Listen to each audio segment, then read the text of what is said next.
dengan harta, karena harta itu adalah kecenderungan seorang itu mesti memilikinya. Bahkan kenapa Al-Quran itu diturunkan saling mengkaitkan antara ibadah ritual dengan ibadah sosial.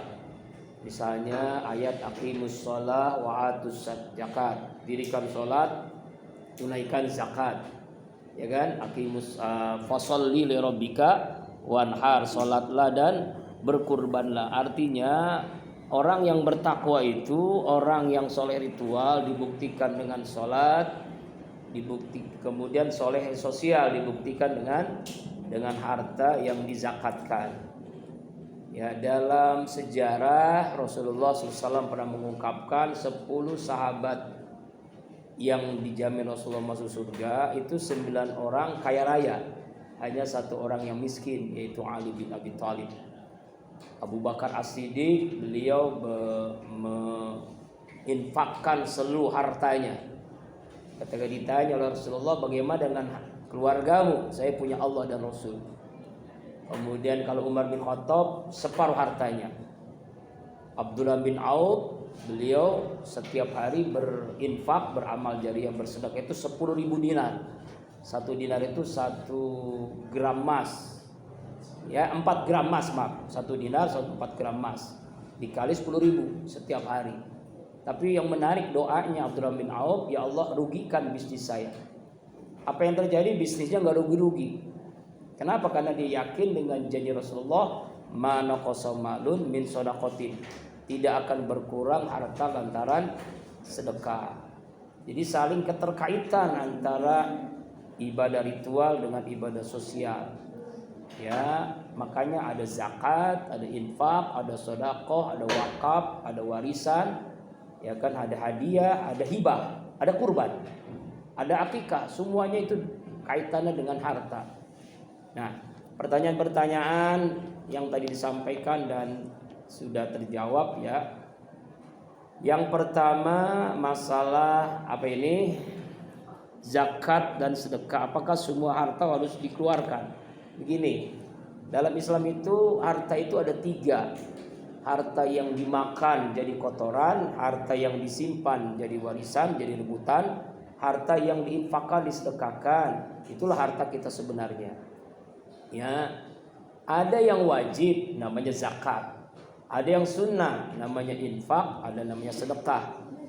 Ya, kecuali nanti nazar, ada yang namanya wakaf. Makanya kita harus bedakan zakat, infak, sedekah, wakaf. Itu berbeda. Kalau zakat itu wajib, fitrah, zakat mal. Ketika mencapai nisab dan haul, maka seorang muslim wajib mengeluarkannya. Ya, kalau infak itu ketika kita dapat rezeki kita keluarkan. Ya, sesuai dengan keikhlasan kita berapa. Tapi namanya harta. Kalau sedekah lebih umum. Bisa bentuknya harta, benda, atau juga bisa bentuknya jasa. Ya, jadi seluruh kebaikan itu sedekah. Zikir sedekah, senyum sedekah, mencium istri sedekah, mencium suami sedekah. Jadi kalau nggak punya uang, senyum aja. Ya, itu juga sedekah, senyumin aja. Ya, kemudian nggak punya uang juga, ada istri, ada suami, ciumin aja suami istri, itu juga sedekah. Tapi biasanya kalau di sedekah zakat nanti akhirnya. Ya, kalau udah punya suami istri paham. Nah, itu jadi artinya ada yang wajib, ada yang sunnah dikeluarkan. Tetapi harus diingat seperti tadi, ya, harta yang kita miliki itu ya adalah harta yang kita infakkan, yang kita zakatkan, yang kita sedekahkan. Bahkan Allah mengingatkan ara'aital ladzi yukadzibu biddin fadzalikal ladzi yad'ul yatim wa la yahuddu 'ala ta'amil miskin. Tahukah kalian pendusta agama? Salatnya dusta, zikirnya dusta, puasanya dusta. Itu orang yang menghardik anak yatim dan tidak memberikan makan kepada fakir miskin. Artinya dia tidak mau berbagi. Dia pelit, dia bakhil, dia butut kasiran, dia patah kuning, donggol nontot ya. Saking kikirnya ya. Jadi gitu. Jadi yang wajib dikeluarkan ya zakat namanya. Makanya kita harus bisa memilih mana zakat, mana infak, mana sedekah, mana wakaf. Wakaf itu adalah sedekah jariyah, yaitu sedekah yang mengalir pahalanya walaupun orang itu wafat. Ijamat Adam in amalu illa min salasin, sedekahun jariyah. Apa itu? Seperti ini nih, bangunan pesantren, bangunan sekolah, madrasah, ya universitas, kemudian kampus, masjid, musola, majelis taklim, ya, jalanan, kemudian rumah sakit yang terus bermanfaat sampai kiamat, maka selama itu namanya sedekah jariyah. Itulah wakaf. Itu wakaf, ya. Itu. Jadi harta itu. Jadi kayak tadi ada pertanyaan. Sebenarnya kita itu lebih bagus kaya apa miskin? Bagi orang mukmin itu semuanya bagus. Dengan kaya dia menjadi orang yang bersyukur, dengan miskin dia menjadi orang yang sabar. Tapi yang lebih bagus kaya bersyukur. Sebab kenapa? Kalau miskin sabar ya untuk dirinya sendiri, ya kan? Tapi kalau kaya bersyukur, manfaatnya luar biasa. Makanya 10 sahabat Nabi kan, 9 kaya itu hartanya untuk yang bermanfaat, ya kan? Makanya kamu harus jadi orang kaya raya supaya bermanfaat dengan kekayaan itu. Gitu ya. Tapi hartanya dari yang halal, cara mencarinya dikeluarkan dari yang halal. Ya, bukan hasil korupsi, mencuri, riba, renten, menipu, bukan, tapi dari hasil yang halal. Ya, dari kerja keras, kerja cerdas, kerja ikhlas, kerja mawas tuntas. Jadi benar-benar kerja yang halal. Walaupun sehari penghasilan kamu 10 juta, nggak apa-apa, yang penting halal. Daripada 10.000 haram. Ya kan? Betul kan? Nah, kemudian apalagi nih pertanyaannya? Ayan Manafi tadi udah ya, itu kan itu tentang ini makalah dari pemakalah udah dijawab ya. Kemudian harta gono gini, sebenarnya ini istilah Jawa ya. Gono harta suami, gini harta istri. Gono gini harta bersama suami istri. Nah, ya, gitu. Jadi ketika dia nikah, maka hartanya menjadi dua kan, harta istri dan harta suami. Seorang suami memberikan nafkah, maka harta itu menjadi harta istri. Ya, dan harta bersama. Sedangkan istri mencari nafkah, hartanya untuk istri. Setiap harta suami, harta istri. Setiap harta istri aja. Paham gak? Nah, iya. Makanya suami mencari nafkah, istri yang menghabiskan nafkah. Ah ya, betul ya. Jangan protes laki-laki, emang begitu keadaannya, ya kan? Tetapi memang kewajiban kita begitu. Kenapa? Harta waris laki-laki dapat 2, perempuan dapat 1. Karena memang Allah pasti ada hikmah.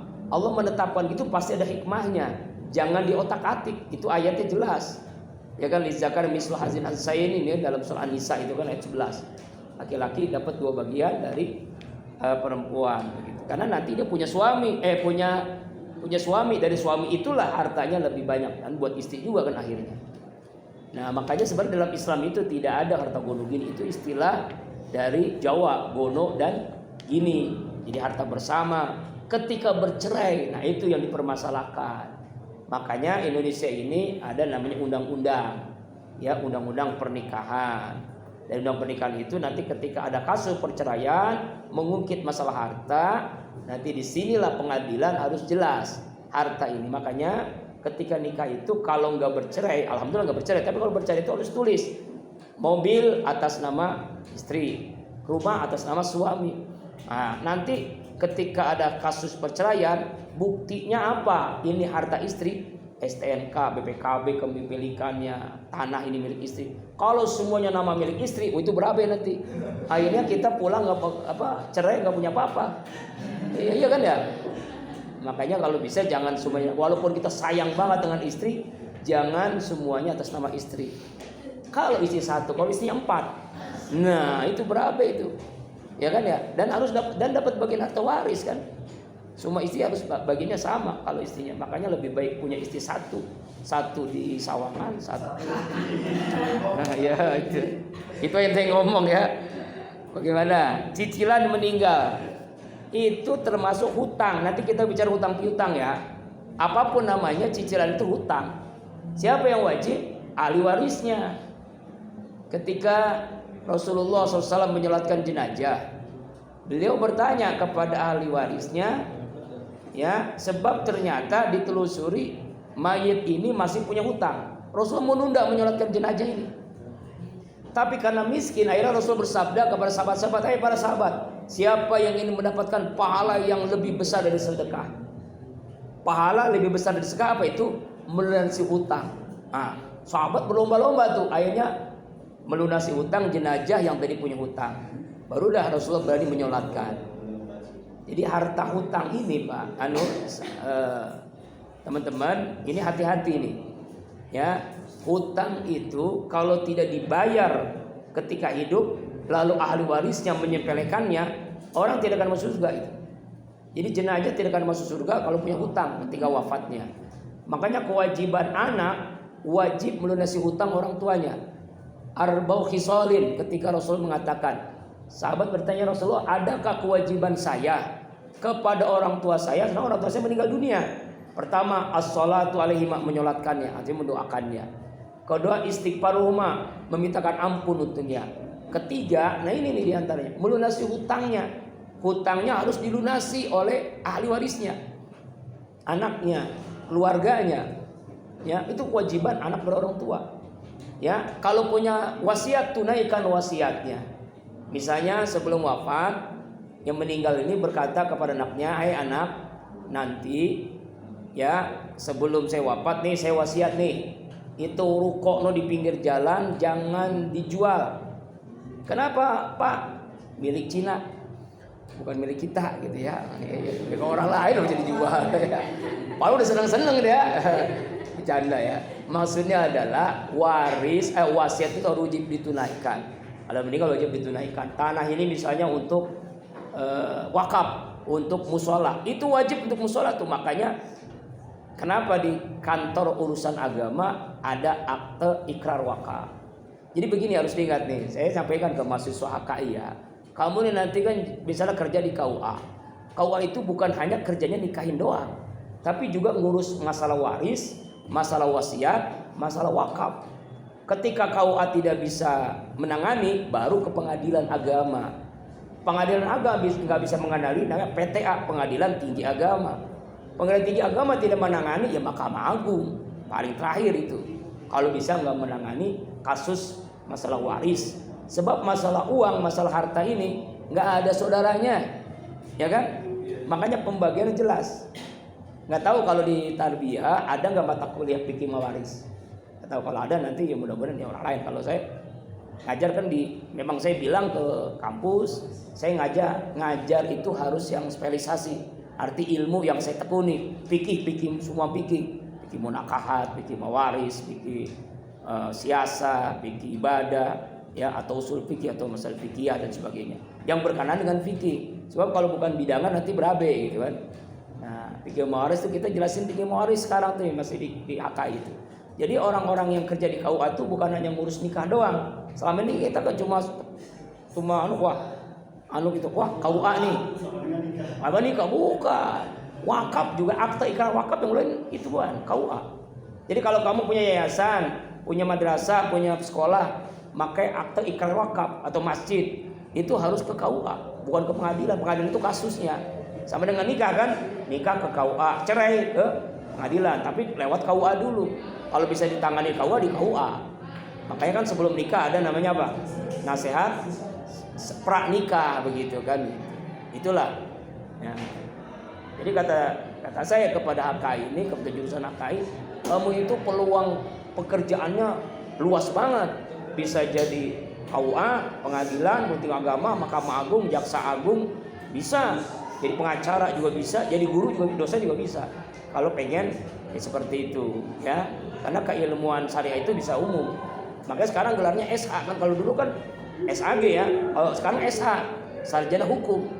Jadi bisa jadi pengacara, bisa jadi polisi, bisa jadi hakim, bisa jadi jaksa. SH berarti sama, disamakan dengan orang lulusan fakultas hukum di fakultas apapun. SH. Kalau sekarang kan yang tarbiyah SPD ya masih ya. Kalau dulu kan SPDI. Awalnya dulu Dr. Andes, SAG, sama kan SAG kan, SAG, sarjana alam gaib. Ya. Terus ganti lagi SPDI, dulu SPDI. Kalau di syariah SHI, sarjana hukum Islam, SSY, sarjana syariah. Gue pernah juga tuh gelar itu. Ya sekarang samain semua. Tarbiyah pendidikan SPD, syariah hukum SH, ekonomi perbankan syariah atau ekonomi biasa SE semua. Samain semua. Nah sampai gitu ya. Nah itu kembali lagi. Jadi masalah hutang, cicilan itu kan hutang namanya kan? Iya, itu kredit kan? Motor, mobil, rumah, ya ahli warisnya tanggung jawab untuk melunasinya. Siapa ahli warisnya? Ya keluarganya. Jadi jangan hanya menuntut harta warisan, ya, tapi lupa dengan kewajiban melunasi hutang dari ahli waris itu. Makanya kalau pengen hidup tenang, mati tenang, jangan punya hutang. Bagaimana caranya? Jangan konsumtif, ya, jangan terlalu pengen. Sebab umumnya orang tuh sekarang lebih ingin konsumtif. Saya dulu memang begitu, pengen punya motor kredit, pengen punya mobil kredit, akhirnya pusing. Tapi ketika saya tahu lebih enak kita beli cash aja. Alhamdulillah tahun ini saya punya motor nih, tahun ini nih beli cash 20 juta. Jadi nggak mikirin. Coba lihat dah, kita misalnya kredit motor nih, harganya 20 juta misalnya. Ketika kredit itu bisa 30 juta, bahkan bisa lebih kan? Coba dihitung-hitung dah. Mobil juga begitu. Mobil harga cuma 100 juta misalnya. Ya karena harga mobil cash, mobil ini kan. Itu kalau kredit bisa 150 juta. Cuma kayaknya emang enak. Setahun agak bulanan 3 juta emang enak. Tapi dihitung-hitung, waduh. Kita itu uang kita diambil sama siapa? Ya sama dia. Ya, dibohongin sama rentenir itu. Makanya lebih baik hidup jangan kredit. Kecuali terpaksa, itu beda ya. Ya terpaksa. Ya kan sama dengan PNS guru tuh. Punya gaji, punya sertifikat, punya apa lagi tuh. Dia taruh ke bank, pengen supaya dapat uang banyak. Dia usahanya gagal habis gitu. Aduh ya Allah. Bahkan ada PNS tuh yang gajinya awalnya 5 juta karena semuanya serba kredit. Paling bawa ke rumah cuma 1 juta. Ya akhirnya hidupnya sengsara, puyeng. Ya kan lebih enak kita beli cash, nikmat hidup itu. Ya kecuali terpaksa, ya kan? Nah, hidup kredit itu, hidup cicilan itu, hidupnya nggak tenang, matinya juga nggak tenang karena kewajiban anak waris untuk melunasinya. Demikian ya, sudah paham ya? Kredit kepemilikannya gimana? Iya kan, kalau lunas ya itulah makanya kan ya. Nanti kita belajar tentang kredit ya. Ada juga di bab ini ya, di fikih muamalah ada tentang hutang piutang. Babnya tentang hutang piutang. Ya, masalah kredit itu hutang piutang. Nanti beli lengkapnya di masalah hutang piutang. Ya, sama kalau tadi di kelas kelas A pertanyaan tentang masalah kerja di bank. Gimana hukumnya? Yaitu hukumnya nanti berbeda pandangan. Bisa haram, bisa mubah, bisa subhat, tergantung memandang cara kerja bank itu bagaimana. Kalau cara bank dimaksudnya adalah haram, riba, berarti kerjanya haram. Tapi kalau memandang subhat, ya subhat. Kalau kita menganggap bank itu halal, ya halal, ya halal. Ya tergantung memandangnya sesuai dengan pemahamannya nanti. Nanti lebih lengkapnya ya tentang hutang piutang ada, tentang riba juga ada, kita bahas. Ada lagi pertanyaan ya? Itu ada satu dulu yang perempuan tuh. Kan tadi Bismillahirrahmanirrahim. ahli waris wajib melunasi Ya. hutang yang sudah meninggal ya Pak. Mm-mm. Misalkan ahli warisnya nggak tahu kalau yang sudah meninggal punya hutang, bagaimana nih Pak? Rufi al-qalam an salasin. Allah angkat beban hukum 3 orang. Orang yang tidak tahu, orang yang tidak sengaja, orang yang terpaksa atau dipaksa. Ya namanya nggak tahu gimana? Orang yang sudah meninggal kan masuk surga apa enggak Pak? Nah itulah pentingnya. Kalau masuk surga kan Allah yang hanya Allah yang tahu. Kalau secara fikih, kan secara fikih kita kan bicara secara fikih. Makanya itulah kalau orang tua harus menulis, ditulisin di buku bahwa dia waktu hidupnya atau punya istri atau punya siapa yang dipercaya anak paling tua mencatat utang. Biasanya kalau apalagi di kampung ini namanya ada utang kondangan, ada utang pengajian karena kan arisan ya keluarga kan, ada arisan dan sebagainya, ada utang kan ada catatannya kan. Nah catatan-catatan itulah yang nanti diserahin kepada anaknya.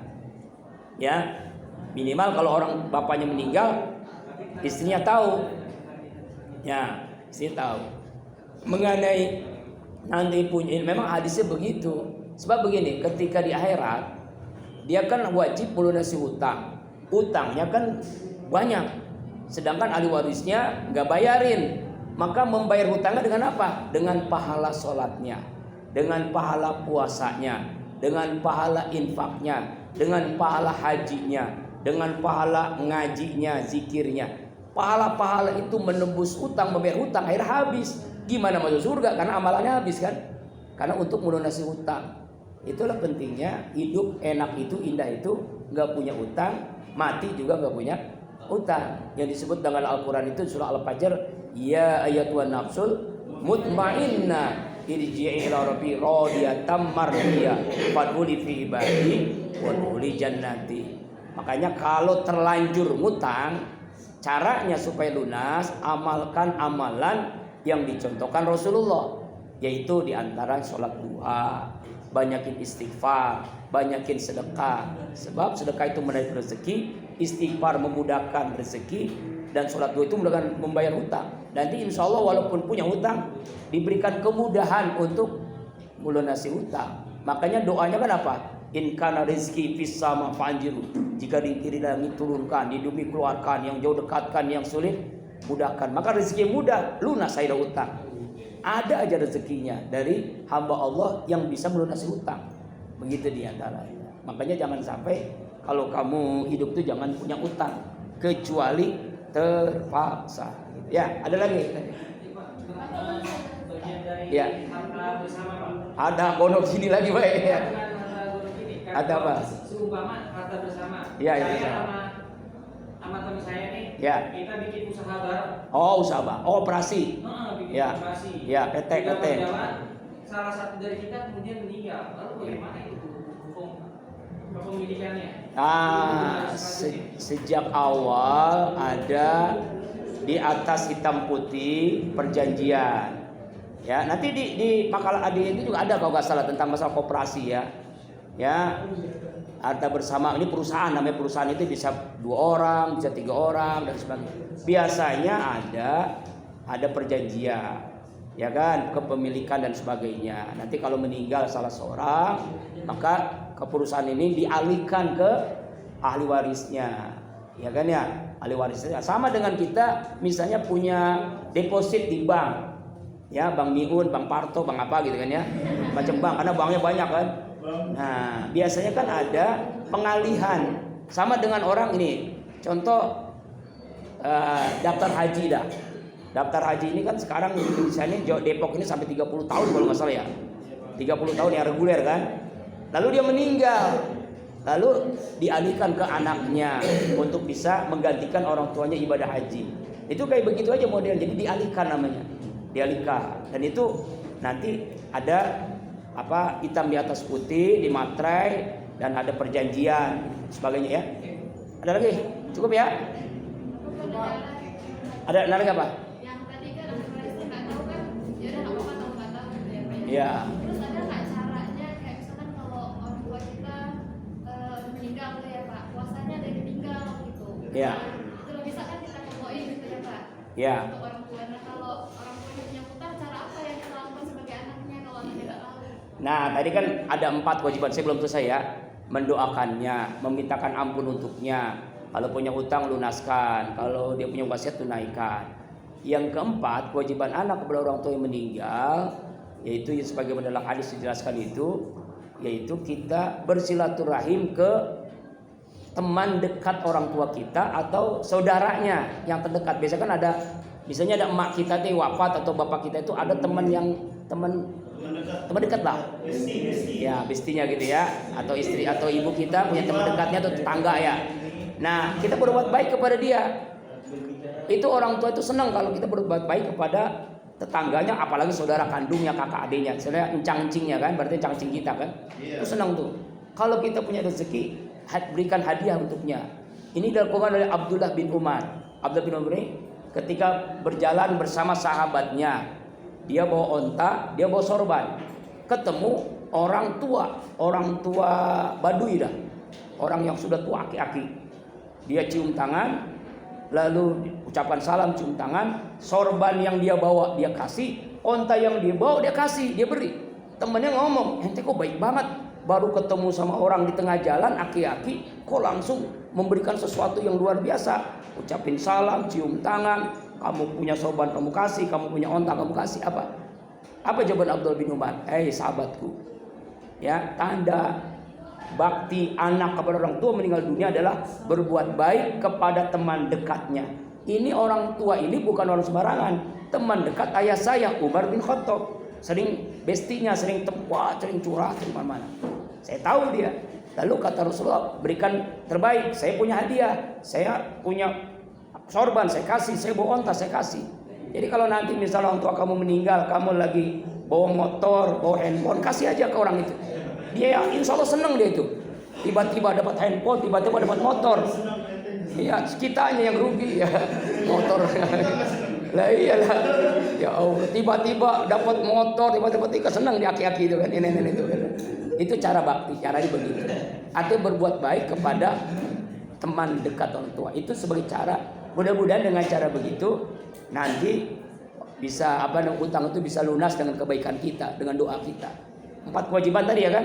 Memintakan ampun, mendoakan, memintakan ampun, lunasi hutang atau wasiatnya tunaikan, berbuat baik kepada teman dekatnya atau orang atau saudaranya. Kalau kita punya rezeki kasih hadiah. Itu ya. Semoga bisa paham ya. Apalagi tadi yang satu lagi terakhir apa? Nggak nanya? Tadi yang nanya? Cukup ya? Cukup ya. Wallahu a'lam bishawab. Mudah-mudahan bisa dipahami ya.